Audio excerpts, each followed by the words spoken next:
আমাদের এই দাবি আমরা প্রায় 16 বছর যাবত আমরা রাজপথে আছি। তো আমাদের প্রথম দাবি হলো আমাদের সাধারণ শিক্ষার্থীদের যে বোর্ড, সেই স্বতন্ত্র বোর্ড দেওয়া হয় নাই এবং তাদের প্রত্যেকটা ডিপ্লোমা সেক্টরই একটা বোর্ড থাকে। প্রত্যেকটা স্টুডেন্ট এবং প্রত্যেকটা শিক্ষার্থীর প্রত্যেকটা পড়াশোনার একটা বোর্ড থাকে, বোর্ডের আন্ডারে থাকে। তো আমাদের যে মেডিকেল অ্যাসিস্ট্যান্ট ট্রেনিং স্কুল বা ইনস্টিটিউট অফ মেডিকেল, ওইগুলোর কোনো বোর্ড নাই আমাদের।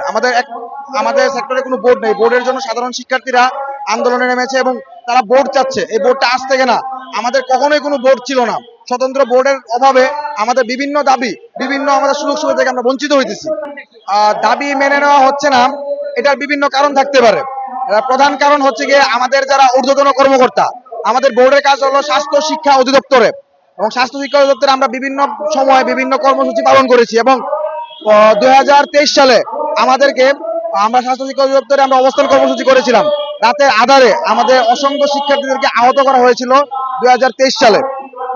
স্বাস্থ্য শিক্ষা অধিদপ্তরের ঊর্ধ্বতন কর্মকর্তাদের বিলাসিতার কারণে এবং আমরা ওনাদেরকে অগ্রাহ্য থাকার কারণে আমাদের দাবিগুলো পূরণ হচ্ছে না।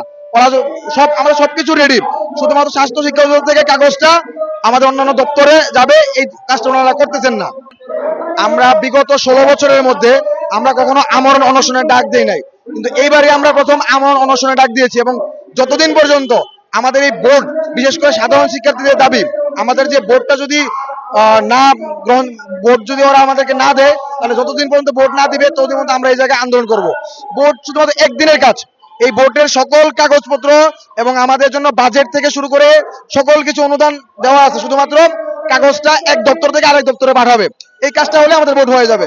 এই বোর্ড আমাদের যতদিন মতো না দিবে আমরা রাজপথে থাকবো।